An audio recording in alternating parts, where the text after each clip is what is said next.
जय हिंद दोस्तों यदि आपका फिजिकल आने वाले दिनों में है तो आपको यह वीडियो लास्ट तक जरूर देखनी चाहिए, क्योंकि आज के वीडियो में मैं पूरा कंप्लीट स्टेप बाय स्टेप आपको जानकारी देने वाला हूं कि आपके फिजिकल में क्या क्या हो रहा है और आपको किन बातों से सावधान रहना है। तो आप सभी लोग इस वीडियो को अंत तक जरूर देखिएगा। दोस्तों, फिजिकल के लिए सभी बच्चों को 5 बजे बुलाया गया था, लेकिन सभी बच्चे 4:30 बजे पहुंचकर ही वहां पे लाइन में लग गए थे और जैसे ही 5 बचा सभी बच्चों को ग्राउंड के अंदर लिया जाने लगा और वहाँ पे उनका सिर्फ और सिर्फ एडमिट कार्ड, जो पीईटी का एडमिट कार्ड होता है वो, और उनका आधार कार्ड चेक किया जा रहा था। जिन बच्चों के पास था उन्हीं को अंदर बुलाया जा रहा था और वहाँ पे अंदर जाने के बाद एक टेंट लगा था जिसमें सभी बच्चों को बैठा दिया गया।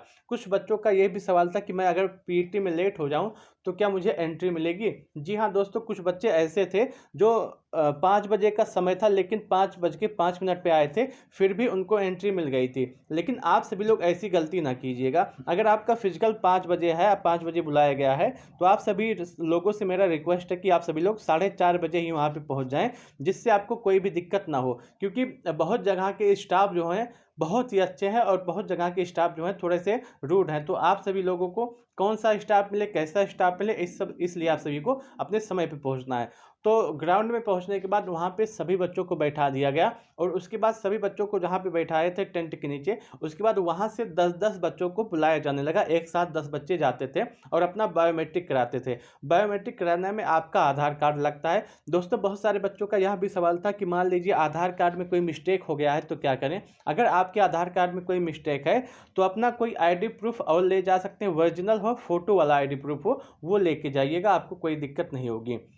उसके बाद आधार कार्ड बायोमेट्रिक कराने के बाद आपको आपकी चिप दे दी जाती है। चिप मिलने के बाद आप उसे पहन सकते हैं, फिर अपने स्थान पे जाके बैठ जाइएगा। उसके बाद ये प्रोसेस होने के बाद आपको चेस्ट नंबर दे दिया जाएगा।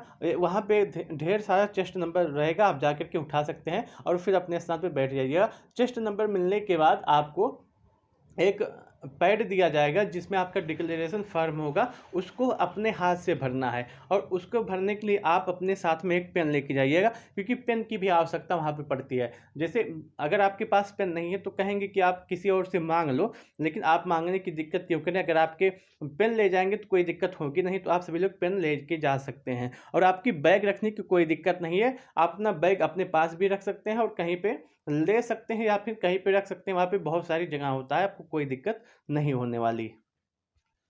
दोस्तों, डिक्लेरेशन फॉर्म में आपका सिग्नेचर लगेगा, उसके साथ साथ आपका लेफ्ट थंब लगेगा और आपको एक फ़ोटो की आवश्यकता होगी। तो इतना चीज़ तो आपको साथ में लेके जाना। फ़ोटो 6 कहे हैं, 6 मांगे हैं, लेकिन आपको एक ही फ़ोटो की आवश्यकता पड़ती है ज़्यादा से ज़्यादा। लेकिन आप अगर ज़्यादा फ़ोटो लिए रहेंगे तो आपको ही फ़ायदा होगा। मान लीजिए कोई फ़ोटो बिगड़ जाता है या सही नहीं रहता, तो आपको सेकंड फ़ोटो रहेगा तो सही रहेगा। उसके साथ साथ अगर आप देखें, डिक्लेरेशन फॉर्म भरने के बाद आपको वेट के लिए जहाँ पे वेट उठाने वाला होता है 35 किलोग्राम, वहाँ पे भेज दिया जाएगा। आप उसे जो है पहुँच जाइएगा। दोस्तों, उससे पहले सभी बच्चों को पूछा जाता है कि किसी बच्चों को अगर फ्रेश होना है या पानी वानी पीना है तो आप सभी की सुविधाएं वहाँ पे हैं, आप सभी लोग पी सकते हैं। आपको किसी भी प्रकार की कोई दिक्कत नहीं होगी, ना फ्रेश होने की समस्या होगी। वहाँ पे सभी व्यवस्थाएं हैं, वहाँ पे पानी पीने की स्थान है, सभी जगह जगह पे आपके पानी पीने की व्यवस्था है और आपका स्टाफ बहुत ही अच्छा वहाँ पे मिलने वाला है। आपको किसी भी प्रकार का कोई दिक्कत नहीं होगा।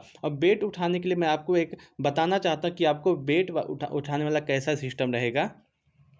मान लीजिए ये आपका 100 मीटर का ग्राउंड है, एक लाइन यहाँ पे है, एक लाइन यहाँ पे है, इसके बीच में आपका 100 मीटर का ग्राउंड है। तो आप देखेंगे कि यहाँ पे टेबल पे आपकी सभी बोरी रखी रहेगी जिसमें 35 किलोग्राम का वजन रहेगा। तो आप इसे उठाएंगे और इस लाइन से चल करके इस लाइन को क्रॉस करेंगे तो आपका 100 मीटर का हो जाएगा। लेकिन इसमें आपको इस बात का ध्यान देना है कि आप जो वेट होगा आपका यहाँ पे उठा के यहीं पे रख सकते हैं, कोई दिक्कत नहीं है। एक बार में नहीं उठेगा कोई दिक्कत नहीं, आप दोबारा उठाएंगे, दोबारा नहीं उठेगा, आप तिबारा उठाएंगे, उसके बाद भी आपको मौका मिलेगा उठाने का।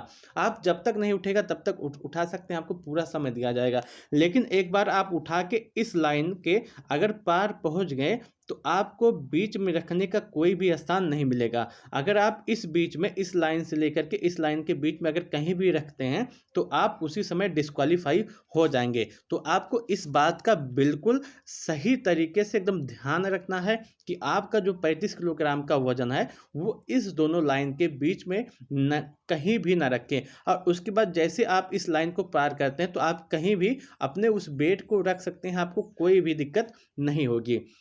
उसके साथ साथ अगर आप देखें कि कोई भी बच्चा इस समय मुझे नहीं दिखा जो है वेट वाले में फेल हो रहा हो। आराम से सभी लोग चल रहे हैं, कोई दिक्कत नहीं है। बस आपको वेट वाले में इतना ध्यान देना है कि आपको दौड़ना नहीं है, आप आराम से चल के पहुंच सकते हैं। दोस्तों उसके साथ कुछ दोस्तों का यह भी सवाल था कि मान लीजिए आईडी प्रूफ में जो मैं लेके जाता हूं, आधार कार्ड में कोई मिस्टेक होता है तो क्या मुझे कोई दिक्कत होगी या बायोमेट्रिक हो जाएगी कि नहीं। दोस्तों यदि आपके आधार कार्ड में कोई दिक्कत है तो आप अपना आईडी प्रूफ कोई और लेके जा सकते हैं जिसमें आपका फोटो हो और ओरिजिनल आईडी प्रूफ आपको लेके जाना है, तो आपको कोई दिक्कत नहीं होगी।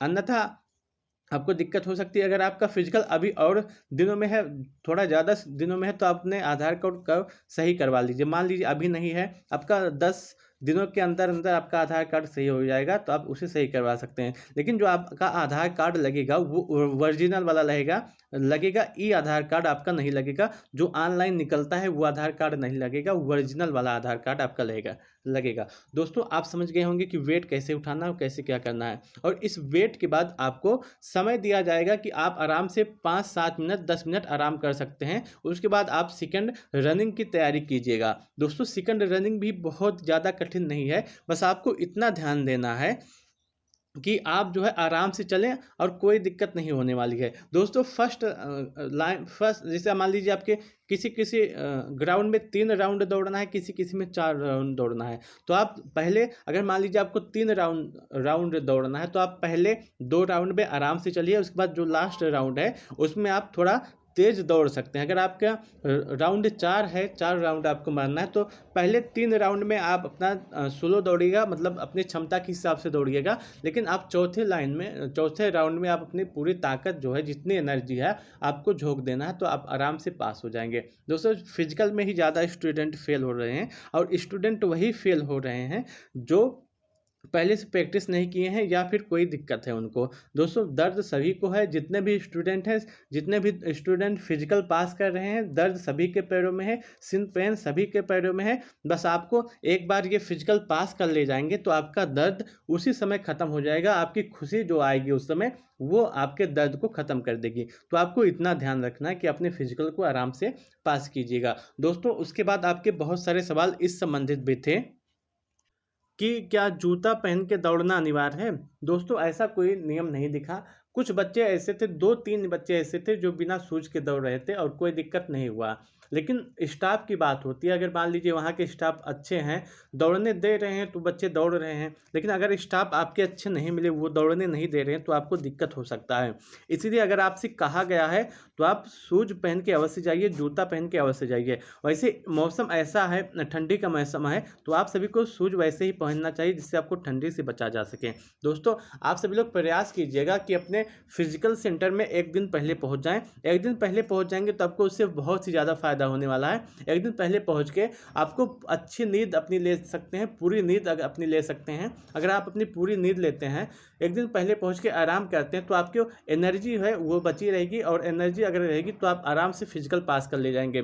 और मान लेते हैं अगर आपका फिजिकल 10 तारीख को है, अगर आप 9 तारीख को शाम में पहुंचते हैं तो आपका मेंटली प्रेशर वैसे ही रहेगा, तो आप अपनी नींद नहीं ले पाएंगे। और अगर आप अपनी नींद नहीं ले पाएंगे तो आपके पास उतनी एनर्जी नहीं बचेगी। और उसके साथ साथ जो वहाँ के लोग रहते हैं, जो बाहर ग्राउंड के बाहर लोग रहते हैं, वो आपको बहुत ज़्यादा उत्साहवर्धन करते हैं, बहुत ही ज़्यादा मोटिवेट करते हैं। वो लोग इतने अच्छे रहते हैं कि आपको बार बार बताते रहेंगे कि ऐसा दौड़ना है, ऐसे दौड़ना, हो जाएगा, आराम से दौड़ो, कोई दिक्कत नहीं है। बार बार आपको मोटिवेट करेंगे, तो आपको कोई दिक्कत नहीं होने वाला है। उसके साथ साथ जो वहाँ के स्टाफ हैं वो भी बहुत अच्छे मिलने वाले हैं, आपको वहाँ पर भी कोई दिक्कत नहीं होगी। अगर आपके पास कोई समस्या है तो आप डायरेक्ट जा करके स्टाफ से कह सकते हैं, आपको कोई दिक्कत नहीं होने वाली है। दोस्तों मैं उम्मीद करता हूं कि आपके फिजिकल से संबंधित जितने भी डाउट थे, जितने भी सवाल थे, आपका फिजिकल कैसे कैसे होता है, मैं उस बातों को सही से बता पाया हूँगा। अगर मैं सही से बता पाया हूँ सभी बातों को, तो आप